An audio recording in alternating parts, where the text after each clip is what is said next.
Yeah. And our next question is from Hardeep, who asks, if you decide to take a career break, how long should it last for? I think there's probably a lot of people who are thinking about, hey, you know, I have unemployment, I maybe got a severance package or something like that. Should I just wait this out for a little bit? What is your advice to people who are considering a career break? Yeah, it depends. I mean, there's nothing wrong with a career break. And in fact, the future of work, possibly we can see more of that for a lot of different reasons. Being that people are working from home, they can, that perhaps in the future is possible that personal time off might be a real thing, and it might be changeable to where you may have to take some time off from a job. All those things are in the cards when we talk about changes to a whole job market. So you want to go ahead and take a break off. If you're working, of course, you can work with your employer. But if you're unemployed and gap and it's only been a short time, I would probably use that very strategically, because again, you don't want it to be negatively affect what you are. But people, again, they're traumatized when they are laid off. And there's a time when you'll need to take a little mental break, and there's nothing wrong with that. And, you know, again, I would also just don't completely disengage to the point to where it's going to hurt your career or lose trends, or even if you take a year off, there's nothing wrong with that. And there are people who do it. You may have traveled, but you may have learned something, and you might be able to use that to springboard to another opportunity. But you just need to be able to explain that in a way to the next employer that, hey, I took a career break off. I had those mentally draining, I had a career that was mentally draining. I need that time. And just be honest, but don't make it a big deal. Yeah, no, I think that's good advice. And I think we have time for one more question. This one's from David. And what do you think is the future of remote jobs? And I know I've been getting a lot of questions about applying for remote jobs and going after those remote positions. And what do you think about sort of going after those or seeking something that will let you sort of work from home full time? Well, I think there's several different folds for it, and I'll try to make this as short as possible. But ultimately, I think some of the jobs are naturally going to be remote. And that's one aspect of it. I think to some degree, you may not have to ask if you are doing your research and connecting, networking, and figuring out the culture, and you know the culture that they're working remote 3 to 4 times a week, or they're fully remote, then you don't have to kind of understand that, but that is something that you'll have to consider. The other part is to be able to understand that the future, we're going to be fighting back and forth on this. This is not going to be easy. Some people, I think, half the workforce is going to be remote over the next couple of years, and maybe more than that, because generally people are not going to go back to work, and they're not going to go back to work, and they're going to look for jobs that have that. But this was sort of a time that was predicted. Back in 2014, 2015, there was a survey that was done by the Career Advisory Board connected with the DeVry University and MOB partners, and their contention was by 2020, 20% of the workforce was going to be remote, or in fact connected with being a 1099 employee, 1099 status. That means that you're entrepreneur status as opposed to being a W-2. That is going to be a very interesting conversation. Should the workforce, for most of us, or a lot of us, be 1099? That means you won't have insurance, which is a big cost for most people. That's an interesting conversation that can be had, and I think that could very well impact the future of jobs, where maybe it'll go from 50 to 80% remote. Yeah, it's definitely it'll be interesting to see where we get in like a year or so, and how things look on the backside of this, because it's, I think as I read more about it, it's interesting because employers, I think, are realizing there are unseen benefits to this, which is they get to reduce, office space size, which means that they don't have to pay as much money for rent. So, there's all these variables in play. So I think when they get a job that maybe starts as remote, they may be surprised that they're allowed to stay remote in the future just because it makes business sense for the company. Yeah, the leasing and renting cost is a significant cost. They've also got to pay for lights and heat, and the employer does. So when they compare that to everybody working remote, there's going to be a very serious consideration of keeping it that way. Yeah. And well, Mark, thank you so much for your time. This has been a great conversation. I've really enjoyed it. And I'm sure that... Welcome back to season number 8 of the Voice of Job Seekers, or better known as the TVOJS. Thank you so much for joining me for an 8th season, or 8th year, whatever you want to call it. The voices that you heard were myself, being interviewed by LinkedIn news editor Andrew Seaman last Memorial Day weekend, which was the last weekend in May, or next last. He interviewed me on his LinkedIn Live show that airs every Friday and still continues to air every Friday. He has career coaches and resume writers, people talking about careers from all over the place. And it's really a great show, great place to learn. And if you want to catch it, you can catch it on Fridays at 12 p.m. every Friday. So thank you again for joining us. If you want to know more about me, want to know more about the show, you can go to voiceofjobseekers.com. You can always find us in iTunes. Look for the Voice of Job Seekers podcast. You're more than welcome to join any of the discussions that you hear on the podcast. You can call and leave a voicemail at 708-365-9822 or text your comments to that same number. You can also go to voiceofjobseekers.com, press the send voicemail button on the right-hand side of your screen and leave a message. Or you can send email feedback to Mark at thevoiceofjobseekers.com. Well, here is the show flow I want to present to you, just so you'll know what's going to be happening, because I'm not going to jump in and out so much what's going on. Like I said, you heard the LinkedIn Live, and definitely you will hear some more things going on. As time goes on this fall, we'll present about 8 shows. They'll vary anywhere from 10 minutes to 50 minutes, and maybe even a little bit over an hour at times.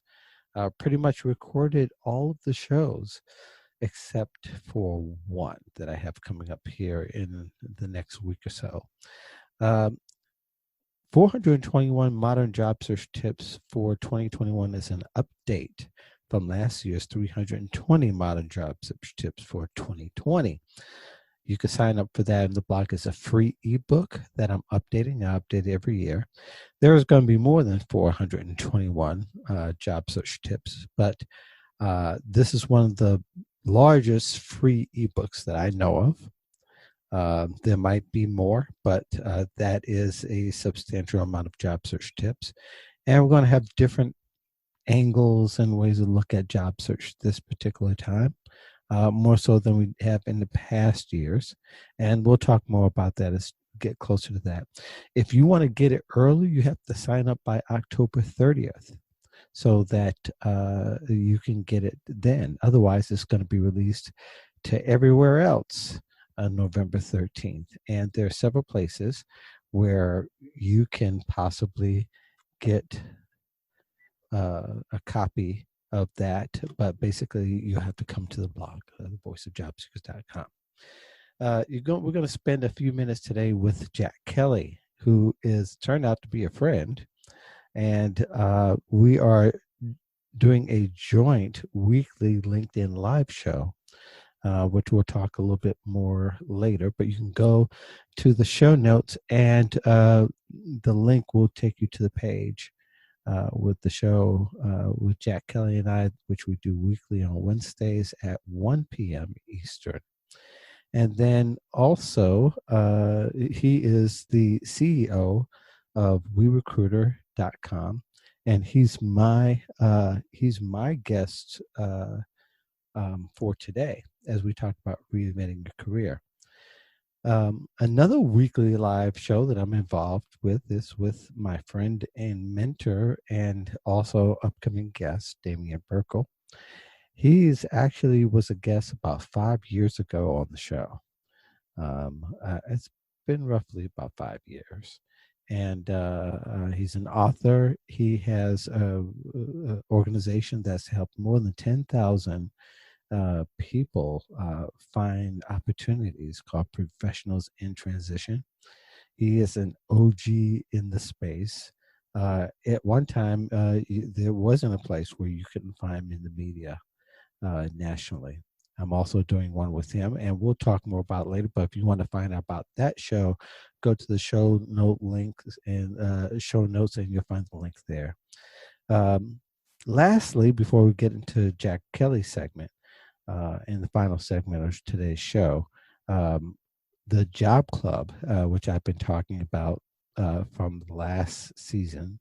The next one is September 26th. If you haven't signed up for the ebook, you wouldn't see the invite. That invite has been exclusive, and the Job Club has been exclusive to Job Club members. To ebook sign up members on my email list. So if you want to get in on that, it is a free hour and a half. Just been doing some straight Q&A and answering questions and going through different scenarios. And it's been a great dynamic as people have been getting a lot of value of hearing other people getting their questions answered. They've been able to take and customize the advice to themselves. So here we go with today's show. Jack Kelly, again, he is the CEO of WeRecruiter and also a senior Forbes contributor. Has been so for the past couple of years now. And I also do a LinkedIn live show as we begin to talk. Him and I are both fellow East Coast folks. He's become a friend and a co-host together, and love working with him. Has a lot of great insight, and you'll learn a lot from the conversation that we're about to have, or that you're about to hear. So enjoy it, and hopefully, again, if you have any questions, feel free to hit us up on the through email or through text or on the SpeakPipe button on the site. Otherwise, after this interview, we'll see you next time.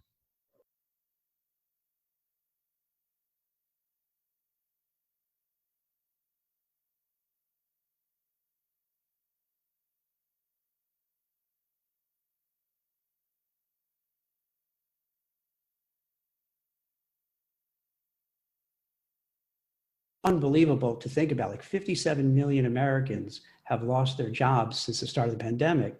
And I know I'm stating the obvious, but it's really horrible.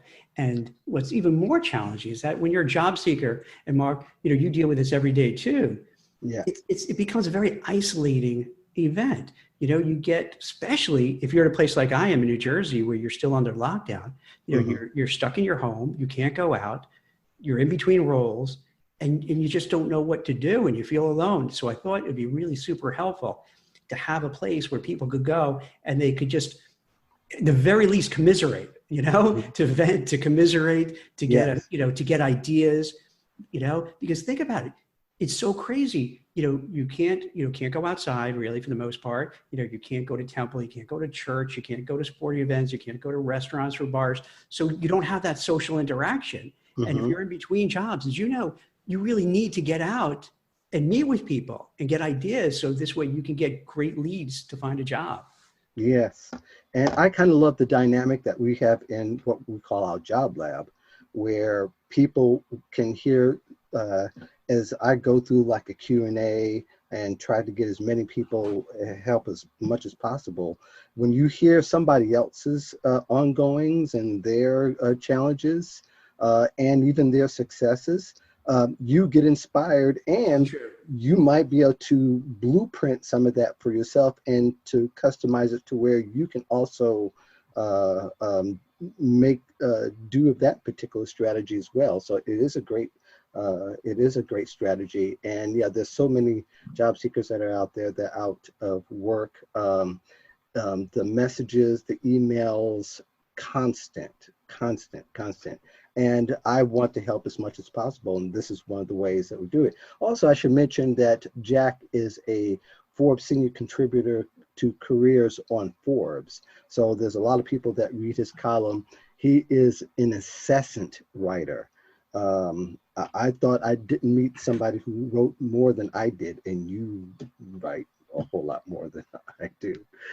So people are wondering, and that's one of the things they're actually caught up in, is they're wondering, they hear the term reinvention or rebranding or all these different terms.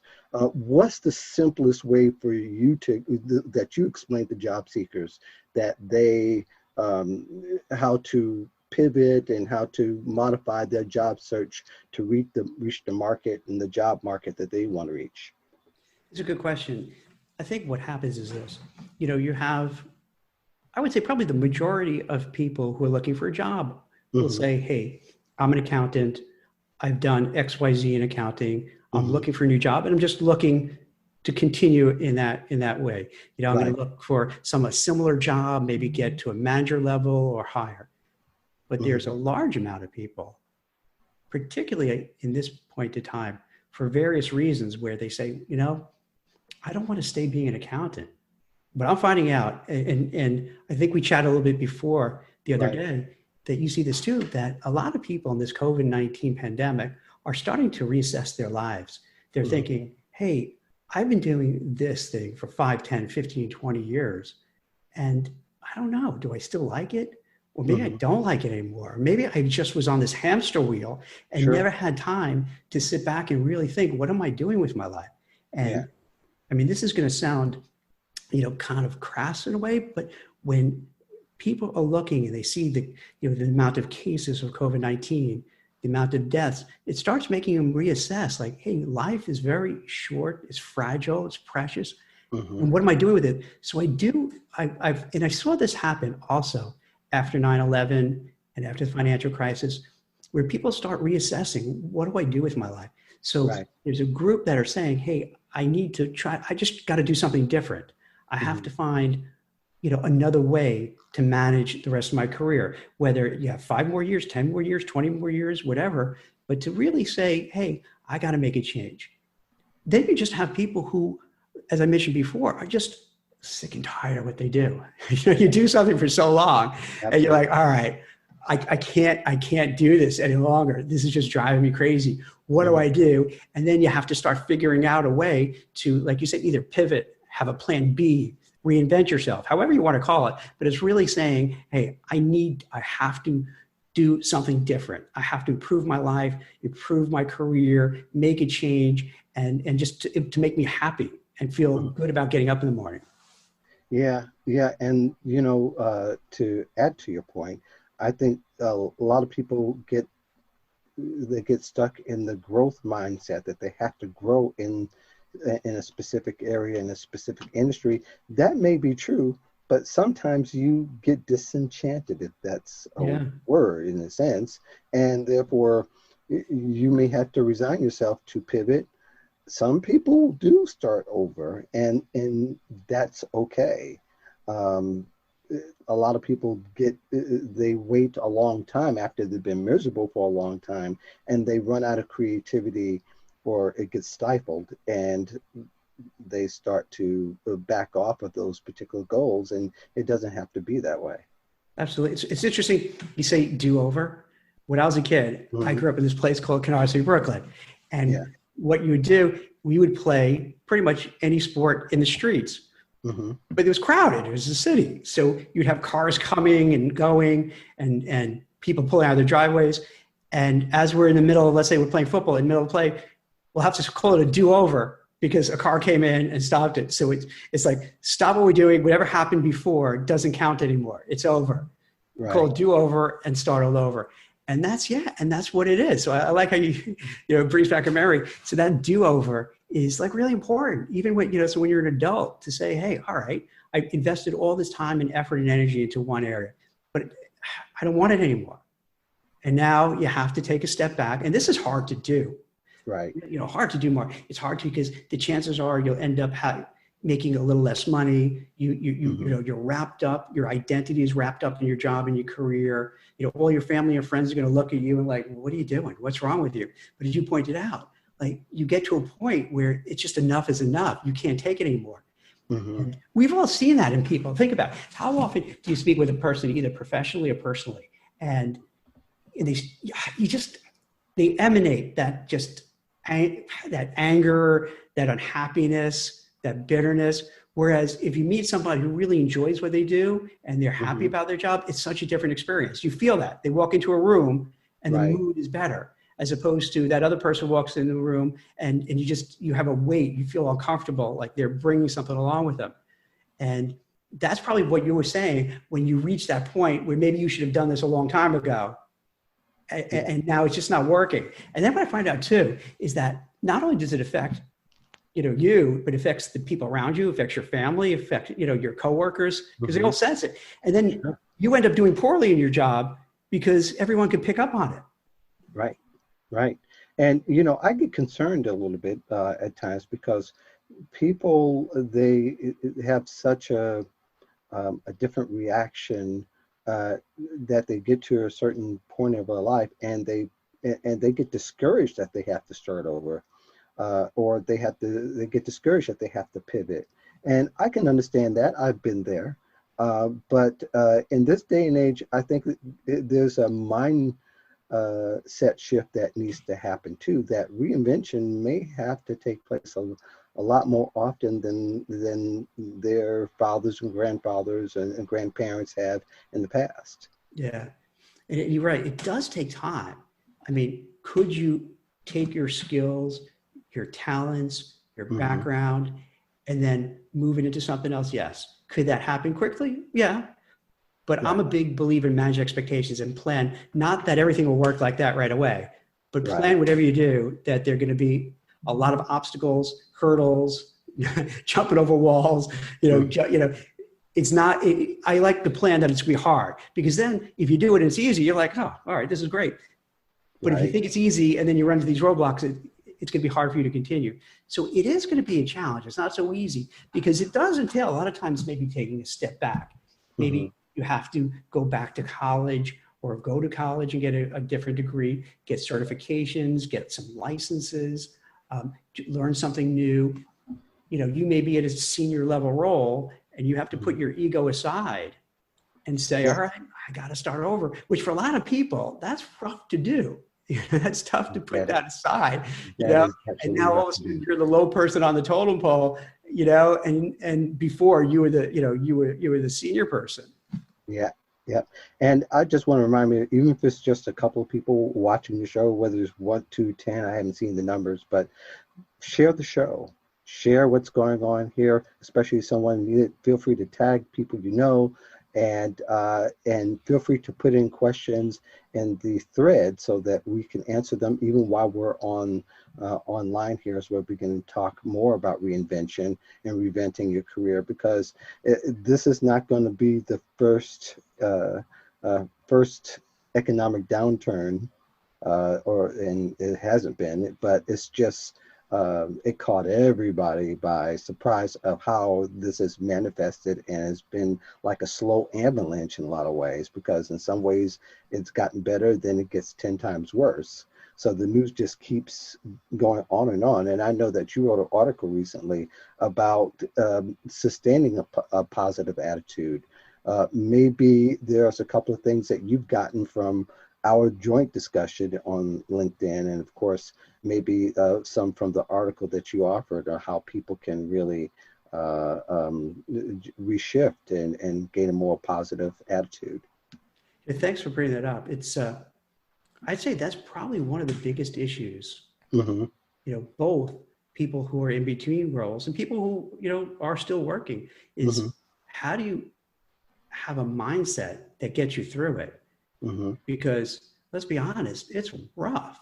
Yes. And for some people, it's rough for everybody, but it's certain people are even tougher. I mean, you may have a family member who has COVID. You may have both, parents who aren't working. You may be a single parent and you have 3 young kids, and you have to kind of juggle your job and self-educating all the kids because maybe they're not in school. Right. So you're talking about real problems. You're talking about, what do the statistics say, that a vast majority of Americans don't have 3 months of emergency funds. So then they're worried, oh my gosh, what's going to happen? Am I going to get evicted from my apartment? Can I not pay my mortgage? Can I not pay my kids' tuition?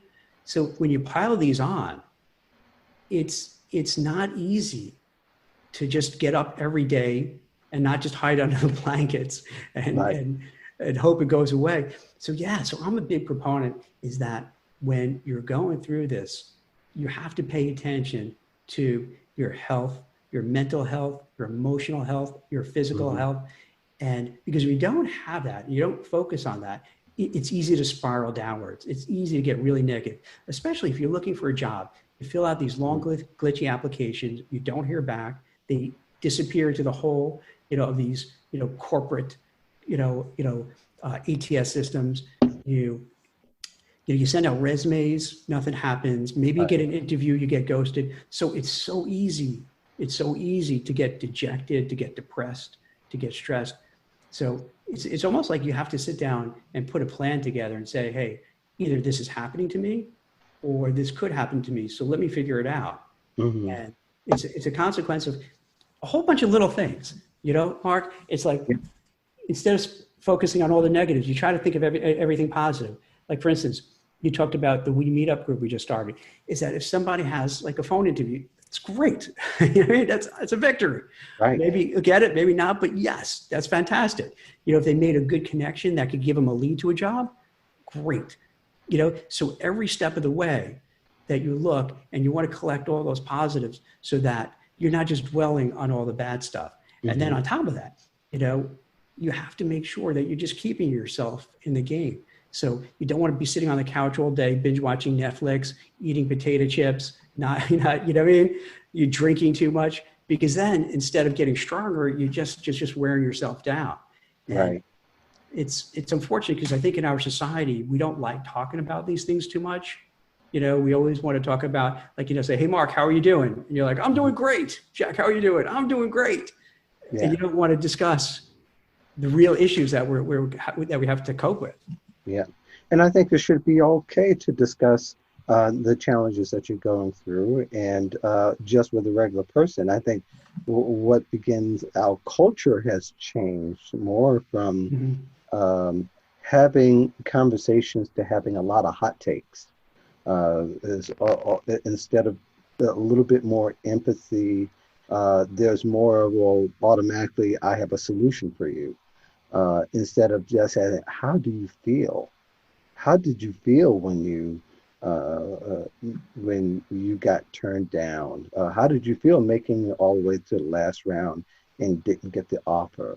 I mean, those things are really real, and quite frankly, that hurts a whole lot more.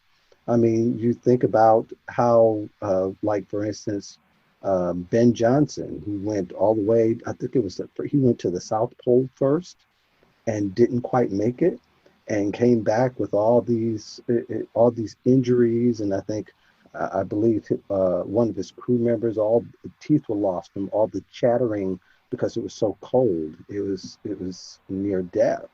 And sometimes it could kind of feel that way when you get all the way to the end and you can't cross the finish line. But that's job search. That's a really good thing. In fact, I was taking notes while you were talking. If you don't mind, I'm going to steal that hot takes thing. I like that concept there. So it sounds like what you're saying is this. I'm really curious about this. So it sounds like what you're saying is, as a culture, whether it's online or just in person, it's more about, just a quick answer, quick solution, and not really dig a little deeper to find out how that.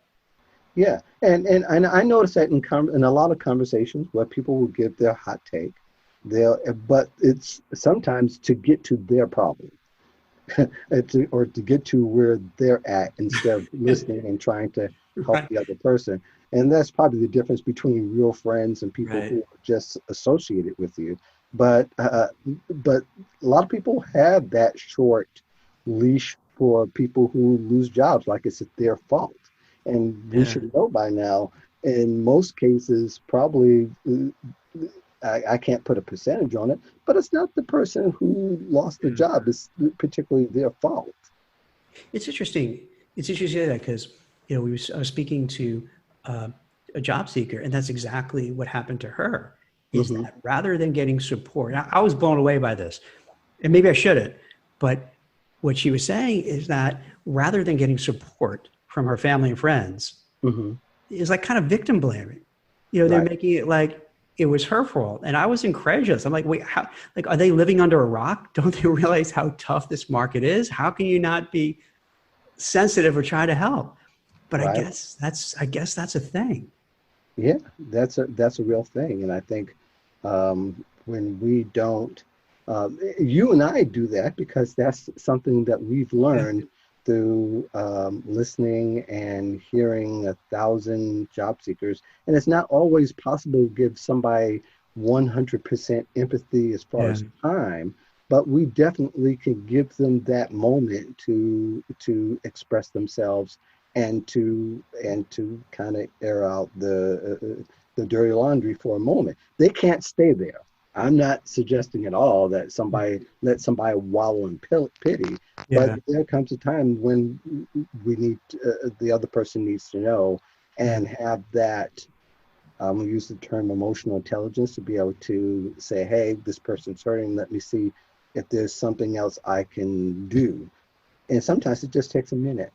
Yeah. Do you think also would be helpful, or is it also hurtful? I've noticed the trend with Hmm. interviewing that there's so much technology in the way. It used to be when I started recruiting, I've been Hmm. doing it 20 plus years. The average, age of a person who is an internal HR person, talent acquisition, I Hmm. don't know, 30 something to 50 something. Hmm. Now they've what I've seen, they've let go a lot of the senior people over the years and replaced Right. them with very young people. Now, nothing wrong with that. As you saw, my son came in here before fixing it up because I'm an idiot and I couldn't figure all this stuff out. So young people are brilliant, but sometimes if you don't have the experience, Right. it's tough. So then when you go, because what I hear from job seekers all the time is they'll go, a bunch of interviews, they think they do well, don't hear anything, and that really wrecks them because you don't get that, feedback of, oh, hey, Mark, you did really well doing A, B, and C. But Hmm. no, the manager said you really didn't do X, Y. So you really performed well. So if you interview again, those are fantastic. It just so happens those things you didn't have the background. That's what we need, and we have someone else. And Right. then you can walk away feeling, oh, I get it. And this is kind of what you were mentioning, that you get more of an in-depth, information about how you can improve, how can you make yourself better, and then why you didn't get it. But it's almost like people walk around wounded because they think they did a great job. They don't Mhm. hear anything, and then they think it's them. Right. And then when they go for the next interview, it's so much harder because they're carrying that weight. Like, all right, I didn't get it last time, and I'm not going to get too many interviews, so I'm really stressed that I don't know when I'm going to get my next one. I got to do it. But you never even got feedback, so you don't even know what you did right or wrong. Right. Right. Yeah. And that feedback is pretty essential because sometimes people need maybe just a little bit of Yeah, validation that and to feel like them hurting at that moment is okay. And that it's okay to let someone know, and it's okay um, to right. be engaged and to share that. And that's why these groups are great in that sense Yeah, because you get to hear other people, and you get to even people don't say it, you can hear it in their voice and you can hear it in yeah. their countenance. Do you Uh, think? Do you think it Go could ahead. change back, Mark? Do you think maybe I'm wishful thinking? I'm completely naive. Uh-huh. That maybe one of the consequences from this, people will change back to that and have more of the dialogues like you and I are having here, you know, and give, and like when it comes to job seekers, give feedback and, maybe be more empathetic about the whole process, or Right. or it's too late. Yeah, no, I think it's easier to go back. I think if Yeah. people decide, more people to decide, because there are people who've already decided they're going to be more encouraging, and naturally is great if others can find those folks and help them to survive this downturn in this hostile job market the way it is, because it may get worse. We don't know for sure, but it may become even worse than it actually is. What do you think? What's your take on that? My take is that for us to get back to where we are, unfortunately, we can't control the market. We can control our own actions. Mm-hmm. I think job search is a lifestyle. It's something that you're going to have to stay plugged into from now on. And I've been saying this for a long time now, that you can't take it on and take it off like a coat. Yeah. It won't be, you can't be sad. You could be satisfied that dinner was enough, but that satisfaction's not going to last you till for the next 2 days. Maybe if you decide to fast, that's okay, but you're going to be hungry again. And you're going to be put in a situation where you're going to need to refill those needs. And you just need to keep on, like, the networking, the professional development, keep those things as part of your life, and not just something you do when you anticipate a crisis. Then you might be able to navigate the job search market a little bit better. It's so different than it used to be, right? Like in my parents' generation, my dad was a teacher for, like, I don't know, 40 years plus. Mm-hmm. And that's what people did. You had that one job, that one kind of career. Right. I mean, and then he moved up, like became assistant principal, things like that, but really stayed the same thing. Now, you're right. It's the average person, I don't know, maybe they'll have 5 careers. Mm-hmm. Gen Z and millennials probably have 10 different careers, or 10 different jobs within those careers. So I think you're right. It's like you have to, moving forward, and this kind of goes into the whole pivot, reinventing yourself, is that I guess the old ways are kind of done with for now, where, all right, you find a job, you find a career, you spend X amount of years, you get the golden watch, a handshake, some pension, and you're done. You go down to Florida. Now, who knows if you could ever retire? Who knows if people could pay off their college loans? And then who knows what the next, it seems every 10 years we get something that just, rocks the whole economy and job market. So that, I guess to your point, you almost have to always be vigilant, right? You always have to kind of keep looking and being prepared and networking, because you don't know when that next, whether it was the 9/11, the financial crisis, the great recession, this, it seems that there's going to be always something that could just knock you off your heels. And that if you just get complacent, I'm always open. And you'll see, like on LinkedIn, I'll put my phone number there. So if people want to call, Yeah, I saw that. I thought that was pretty interesting. Yeah. So, wow, that's bold. Well, but, I find it, I know we're wrapping up, but I find out, like, it goes back to this. When they reach out, you can really get a better sense of what's going on. And you can give a better answer. Because sometimes if someone just writes a question out to you and you don't have all the facts, I feel like reluctant, because if I don't have all the pieces of the puzzle, I don't really want to say something, because I could probably be giving really bad advice. But then once you start hearing them talk through it, like, okay, now I kind of get what it is. So I feel more comfortable giving you, the best answer I could. Right. Right. Well, this has been a fantastic conversation. Well, thanks. We're playing this one over and over again. Thank the rest of you who joined us.